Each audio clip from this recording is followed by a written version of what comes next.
My mom mocked my dad for years, until he quietly served divorce papers at their anniversary dinner. What followed left the whole family speechless. I'm a metal fabricator. I spend my days bending steel, cutting aluminum, welding pieces together until they become something functional. Something strong. I learned early that metal only breaks when you don't respect its limits. Push too hard, too fast, and it snaps. My father taught me that. Last Sunday, I watched my mother break him again. We were at my cousin's engagement party.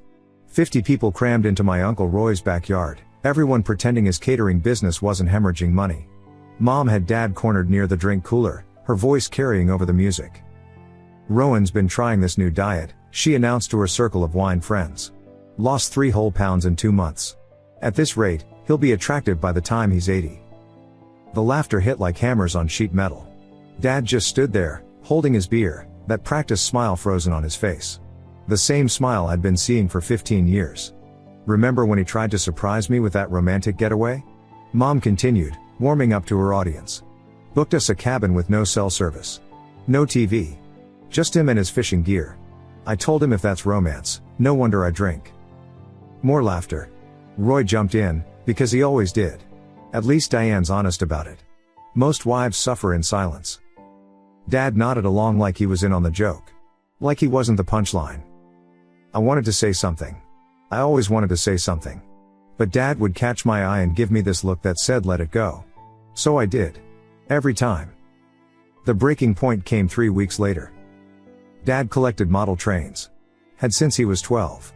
He'd turned our basement into this elaborate setup, mountains, bridges, entire miniature towns he'd built by hand. Some of those engines were worth serious money. Limited editions from the 60s and 70s he'd hunted down at estate sales and auctions. I came by to help him install new track lighting. Found him sitting on the basement stairs, staring at empty tables. Where's your setup? Your mother thought it was taking up too much space. She made you pack it up? She donated it. To Goodwill. Said she thought it was junk I'd been meaning to get rid of. The way he said it. No anger. No surprise. Just acceptance. Dad, that collection was worth at least 20 grand. I know. So fight back. Tell her she owes you. What's the point? He stood up, brushed dust off his pants. She'll just say I should have labeled it better. That I never told her it was valuable. Then she'll bring it up at Thanksgiving, make everyone laugh about how I'm crying over toy trains. That's when I noticed the changes. Dad had always been an open book. Left his phone anywhere, never locked his home office, shared everything with Mom. But lately? Different story. He'd installed a lock on his office door. Started taking calls in the garage. Had appointments on Saturdays he wouldn't explain. Just errands, he'd say. Mom didn't notice. She was too busy with her real estate staging sideline and her wine nights with Teresa, Roy's wife. They'd redone their whole social media presence, posting about living their best life and cutting out negativity. 2 nights ago, I stopped by to return Dad's socket set. Mom was at book club. Found Dad in his office with papers spread everywhere. He closed his laptop when I walked in, but not before I saw spreadsheets. Bank statements. Lists of dates and times. Working late? I asked. Something like that. Dad, what's going on? He looked at me for a long moment. Really looked at me. Like he was deciding something. You know what the problem is with being the joke? He said finally. Everyone's so busy laughing, they never notice when you stop finding it funny. What does that mean? It means I'm tired. And when you're tired enough, you start seeing things clearly. I left more confused than ever. But as I grabbed my jacket from the hallway closet, something fell out of Dad's coat pocket. A business card. Lawrence Stern, attorney at law. Specializing in divorce and asset protection. I put it back. Didn't say anything. But I knew something was coming. I didn't confront Dad about the lawyer immediately. Spent 3 days turning it over in my mind like a piece of scrap metal, examining it from every angle. Finally caught him alone in the garage, reorganizing his tool chest for the 3rd time that week. Lawrence Stern, I said. No preamble. Dad's hands never stopped moving. Socket wrenches sorted by size. You went through my pockets? Business card fell out. Ah. He picked up a torque wrench, tested the mechanism. And what are you planning? He set the wrench down, looked at me straight. Watch and learn. That's all I'm asking. Watch and learn. Dad, trust me. For once in your life, just trust that your old man knows what he's doing. So I watched. First thing I noticed, Dad joined a gym. Not some big announcement, no New Year's resolution speech. Just started going every morning at 5 a.m. before work. Mom made jokes about his midlife crisis to anyone who'd listen, but Dad kept going. Second, he opened his own accounts. Caught a glimpse of mail from 3 different banks Mom didn't use. When she asked about a missing deposit, he said payroll made an error. She believed him because why wouldn't she? Rowan never lied. Third, the documentation. Dad started carrying a small notebook everywhere. At first I thought he was journaling or some therapy thing. Then I saw him writing during Mom's birthday dinner last month. Timestamps. Direct quotes. Diane told server I was too stupid to understand the wine list, 7:43 p.m. Roy laughed, suggested she order for both of us like training a puppy, 7:45 p.m. Mom's behavior got worse, like she was testing boundaries that didn't exist anymore. She started staying out later with Teresa. Wine nights became wine weekends. She'd come home Sunday afternoon, mock Dad for moping around while she was actually living. One night she didn't come home at all. Car trouble, she explained the next morning.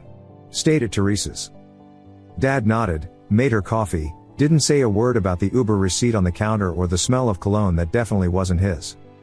I broke 2 weeks later. Showed up at Dad's office during lunch. She's cheating on you. I know. You know? Dad pulled out his phone, showed me photos. Mom entering a downtown hotel with a man I recognized, Owen Foster, Roy's business partner in the catering company. Timestamped photos going back 6 months. Private investigator, Dad explained. Worth every penny. 6 months? You've known for 6 months? Actually, 2 years. But I've had proof for 6. My head spun. Why haven't you confronted her? Because when you strike once. You make it count. He put his phone away. Your mother thinks she's playing chess while I'm playing checkers. But she doesn't realize I'm not even at the board anymore. I'm building something else entirely. Which is freedom. Clean, legal, complete freedom. The anniversary party invitations arrived that week. Mom went all out, country club ballroom, 150 guests, black tie optional. She spent hours on the phone with Teresa planning the menu, the decorations, the photo backdrop. 30 years of marriage, she said at dinner, not looking at Dad. We should celebrate properly. Show everyone how perfect we are. Dad agreed to everything. Even offered to pay for the upgraded bar package. That's unusually generous, Mom said, suspicious. 30 years only happens once, Dad replied. I started dropping by more often. Partly to support Dad, mostly to understand what he was doing. He'd turned methodical in a way that reminded me of working metal, measure twice, cut once, no room for error. Found him one evening in his office, multiple screens open. Bank statements, credit reports, property records. Is that everything your mother and I have built together? Or rather, everything I built while she took credit. He showed me account after account, asset after asset. She never paid attention to the details. Just assumed her name was on everything important. Is it? Dad's smile was different. Sharp. No. Not anymore. Before I could respond, he handed me a small black device. Recording equipment. Professional grade. I need a technical consultant. Someone who understands equipment. For the party. Dad, what are you planning? Justice. The kind that plays well in a ballroom. The recording equipment Dad handed me wasn't some cheap spy shop garbage. This was professional surveillance gear, the kind construction companies use to document job sites for legal protection. Micro recorders, pinhole cameras, units that could capture from 30 feet away in crystal clarity. Where'd you get this? Lawrence has connections. People who help document hostile work environments, abuse cases. This qualifies. Over the next 3 weeks, we became a collection team. Dad would text me addresses, times. I'd show up early, plant devices, test angles. Nothing illegal, only public spaces or our own property. But the picture we painted was devastating. First catch, Mom at lunch with Teresa and 2 other friends from her wine club. I was fixing my truck at the cafe parking lot across the street, recorder aimed at their patio table. Rowan's bonus check came in yesterday, Mom laughed. $15,000. Already moved it to my personal account. He'll never notice. Too busy playing with his tools in the garage like a child. What do you tell him? Teresa asked. That we're saving for retirement. He actually believes I'm planning a future with him. They laughed hard enough to turn heads. Second catch, Mom on the phone in her car, windows down, parked outside Owen's apartment. I was 3 spaces over, pretending to check my engine. No, he won't be a problem much longer. I've got Teresa's friend, Dr. Kemp, ready to sign off on cognitive decline. Depression, detachment from reality, inability to manage finances. 3 signatures and we can get power of attorney. Rowan's too beaten down to fight it. My hands shook so bad I nearly dropped the recorder. That night I confronted Dad with everything. Played him the recordings. Watched his face stay completely neutral. You knew about this too? Suspected. Now I have proof. He pulled out a folder, thick as a phone book. Want to see what 2 years of patience looks like? Inside, bank statements showing Mom had diverted almost $200,000 over 8 years. Receipts for jewelry, trips, purchases never discussed or shared. Credit cards opened in Dad's name he never knew about. And worse, Roy and Teresa had been using Dad's information to secure loans for their catering business. 3 loans, $90,000 total, all in default. They're stealing from you. Your own brother. My brother stopped existing the day he laughed while my wife called me worthless at Christmas dinner. Dad turned to another section. Here's the interesting part. Photos of Mom and Owen. Not just affairs stuff, business documents. They were planning to buy property together using Mom's savings. The contracts were already drawn up, waiting for signatures. She's planning to leave you. After she gets me declared incompetent, takes everything, and lets me rot in some state facility. Dad's voice never wavered. But she made one mistake. What? She never learned how water treatment facilities work. Never cared about my job. Didn't know that 5 years ago, I restructured everything through a trust for tax purposes. The house, the investments, the retirement accounts, none of it's in my personal name anymore.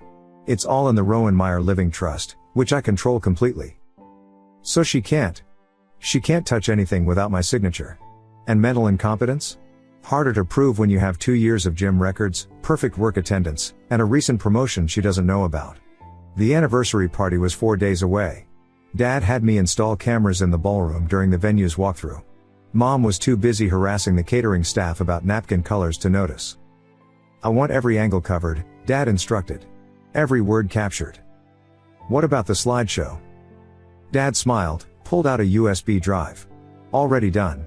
Sync to play on every screen in the room. Even the lobby monitors. I went through the presentation that night. It was surgical. Every betrayal documented, every crime exposed, every lie revealed. Photos, audio clips, bank records, text messages. The final slide was Roy and Mom's recorded conversation about Dad's life insurance, discussing how a workplace accident would be tragic but profitable. This will destroy them. Yes, Dad said simply. It will. The night before the party, Dad called me over. Had one more piece of equipment. Another USB drive, this one black with red trim. This doesn't go in the slideshow. This is for after. What's on it? Insurance. The kind that guarantees they never come back. I started to look, but Dad stopped me. Not yet. Play it at midnight, 1 week after the party. Not before. Dad, what is this? His expression went cold. The difference between winning a battle and winning a war. The ballroom looked perfect. Mom had outdone herself, crystal centerpieces, white roses, gold accents everywhere. A stage with a live band. Professional photographer. Even hired someone to run a live stream for relatives who couldn't make it. She had no idea she'd equipped her own execution. I arrived early, checked all the cameras one last time. Everything recording, everything ready. Dad showed up in a new suit, actually looked good. He'd dropped 30 pounds, gotten a decent haircut. Mom didn't even compliment him. Try not to embarrass me tonight, was all she said when they arrived together. The first hour was standard family gathering theater. Fake smiles, air kisses, everyone pretending they didn't know everyone else's business. Roy worked the room like he owned it, Teresa hanging off his arm, both of them already 3 drinks deep. Then came the toasts. Mom went first. Took the microphone like she'd been waiting all night for her moment. 30 years, she began, already swaying slightly. 30 years with Rowan. You know what I've learned? That marriage is about patience. Endless, infinite patience. Uncomfortable chuckles from the crowd. Like when he proposed, she continued. So romantic. Got down on one knee at a gas station because he couldn't wait until dinner. Couldn't afford dinner, actually. But hey, I said yes anyway. Love makes you do stupid things. She was warming up now, feeding off the awkward laughter. Or our honeymoon. One night in Atlantic City. He spent more time at the nickel slots than with me. Should have known then I'd always be competing for his attention. These days it's model trains and his little tools. Boys and their toys, right? Tell them about last year's Valentine's Day, Roy shouted from his table. Mom laughed. Oh God, yes. He got me a vacuum. A vacuum. Said it was practical. That's Rowan, practically romantic, romantically practical. The crowd wasn't really laughing anymore. Even Owen, sitting at a table with other family friends, looked uncomfortable. But seriously, Mom raised her glass, here's to 30 more years of lowered expectations and separate bedrooms. That's when Dad stood up. Slow. Deliberate. Like he was unfolding. The room got quiet. Mom laughed nervously. Oh, does someone want to say something? This should be good. Dad walked to our table first. Picked up the envelope I'd been holding. Then walked to Mom, his footsteps echoing in the sudden silence. He placed the envelope in front of her, right next to her champagne glass. Happy anniversary, he said. Voice calm. Clear. Mom ripped it open with a big smile, playing for the crowd. Let's see what romantic gesture. The smile died. Just stopped, like someone had unplugged it. She looked up at Dad, then down at the papers, then up again. Is this a joke? Divorce papers. Filed yesterday. Fault-based. Adultery, fraud, theft. Rowan, what are you? I'm done. That's when Dad pulled out the second stack from his jacket. Placed it on the table. Photos spilled out. Mom and Owen at the hotel. The bank statements. The credit fraud documents. What the hell is this? Roy stood up, started moving toward us. Dad raised a small remote. Sit down, Roy. You'll want to see this. The screens lit up. All of them. The slideshow began. Mom's voice filled the room. He'll never notice. Too busy playing with his tools in the garage like a child. Then the bank records. The diverted funds highlighted in red. Then Roy's voice, power of attorney is easy. 3 signatures and Rowan's money becomes very accessible. Teresa's face went white. She grabbed Roy's arm. He shook her off, still moving toward the stage. I stepped in front of him. Don't move. No. The slideshow kept playing. The loan documents in Dad's name. The credit cards. The affairs timeline. Then the insurance conversation. Mom and Roy, discussing Dad's policy, calculating payouts, mentioning how accidents happen in water treatment facilities all the time. Guests were filming with their phones now. The live stream was still running. Everything being broadcast to extended family across the country. Mom found her voice. You can't do this. I'll take everything. You'll take nothing, Dad interrupted. The house is in a trust. The accounts are separated. The assets are protected. Your lawyer can explain it to you. Oh wait, you can't afford one anymore. Those accounts you've been filling? Frozen as of this morning. Mom lunged at him, trying to slap him. Dad caught her wrist, gentle but firm. I'm done being your punchline, Diane. She jerked away, turned to Owen. He was already heading for the exit. The slideshow ended with the security footage of Teresa stealing prescription pads from the medical office where she worked. Then Dad turned to me, handed me the black USB drive with red trim. 1 week. Midnight. Not before. He walked out, leaving chaos behind. Mom screaming. Roy threatening lawsuits. Teresa crying. Guests either recording or running. I left too, drive in my pocket, burning like hot metal. The week after the anniversary party was pure chaos.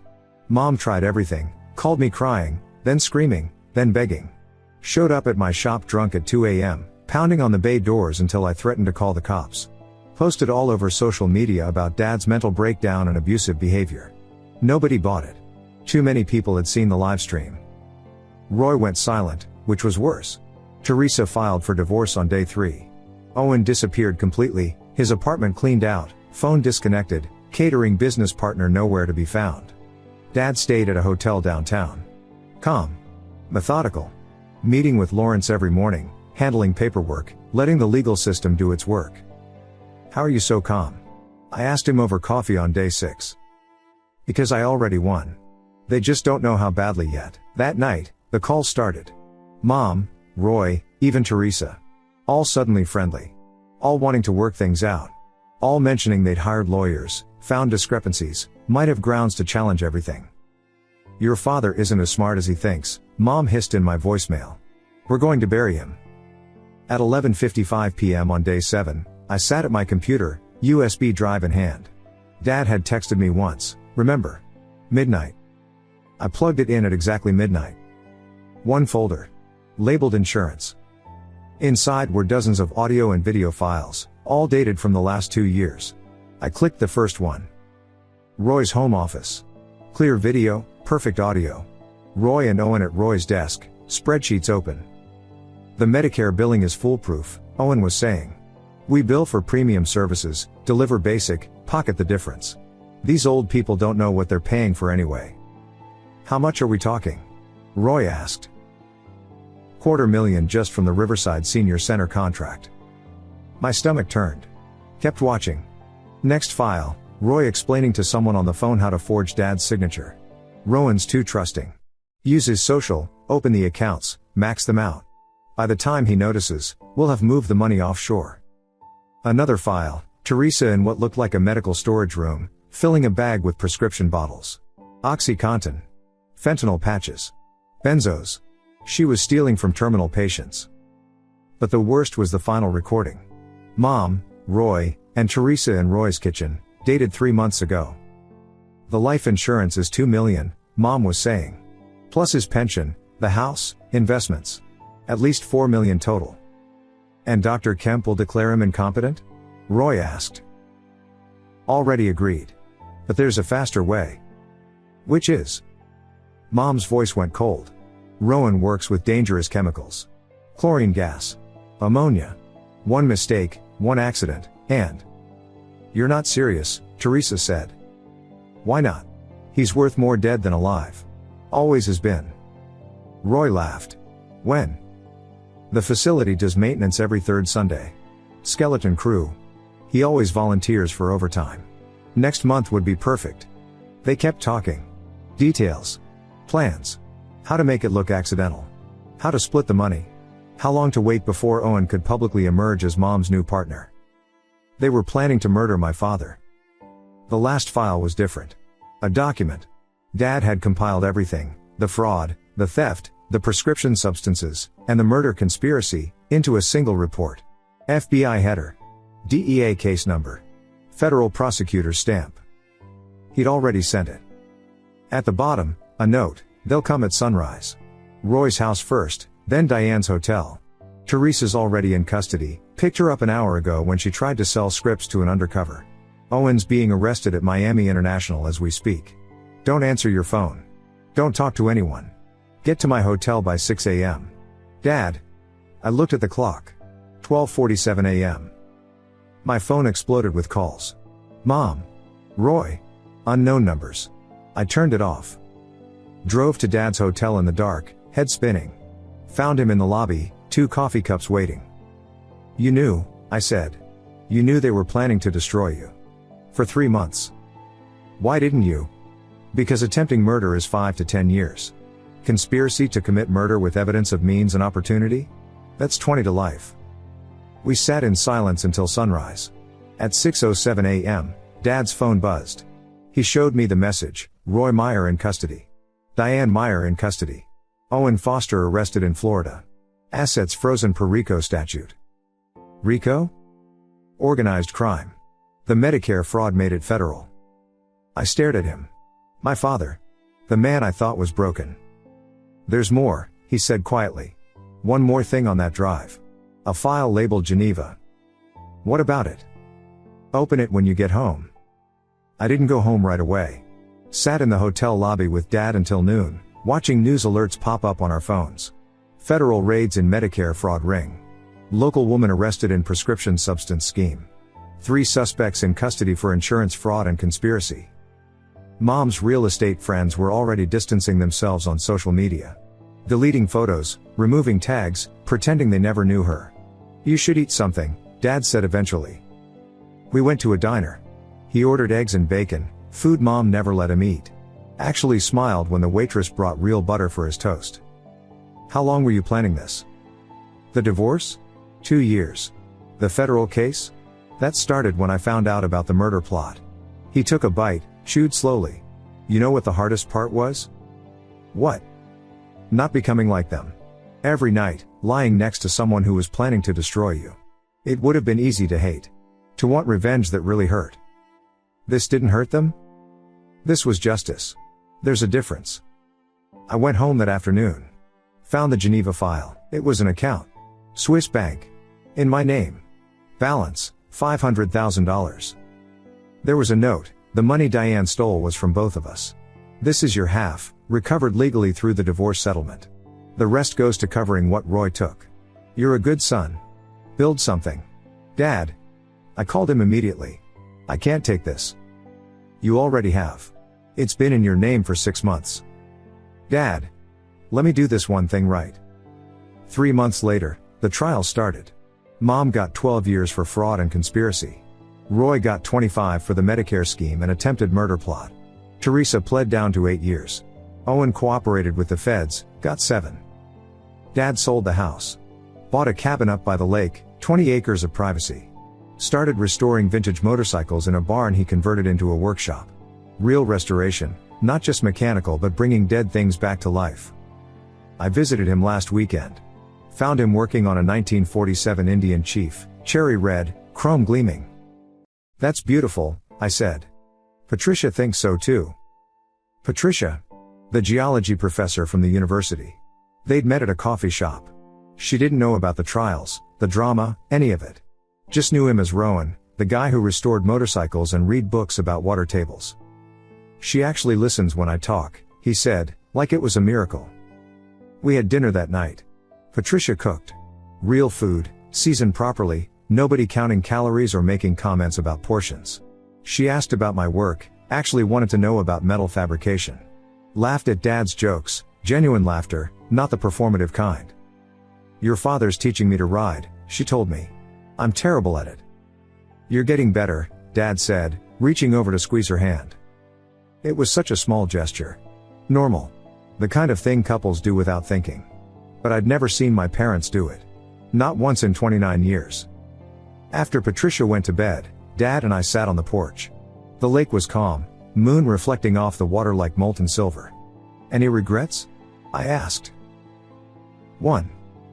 What? That I waited so long. Spent 20 years being small. Being the joke. Thinking that was just what marriage was. Why did you? He thought for a while. Because I believed the wrong story. That suffering meant loyalty. That taking abuse meant being strong. But real strength isn't about what you can endure. It's about knowing when to stop enduring. Mom's lawyers are still calling. Trying to appeal. Let them. I have everything documented. Every text, every email, every threat she's made from prison. She thinks she's fighting to get her life back. She doesn't understand that life never existed. It was all built on stolen money and broken people. A motorcycle engine rumbled in the distance.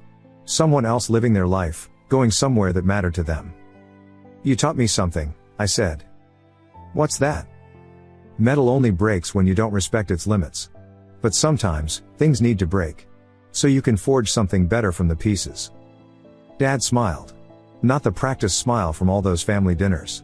A real one. Want to learn to restore motorcycles? Yeah, I said. I do. We sat there until the moon set, planning rebuilds and restorations, neither of us mentioning that some things were too broken to fix. And that was okay. Thank you so much for watching until the end. If you really like our videos, please don't forget to like, share, and subscribe. Have a great day.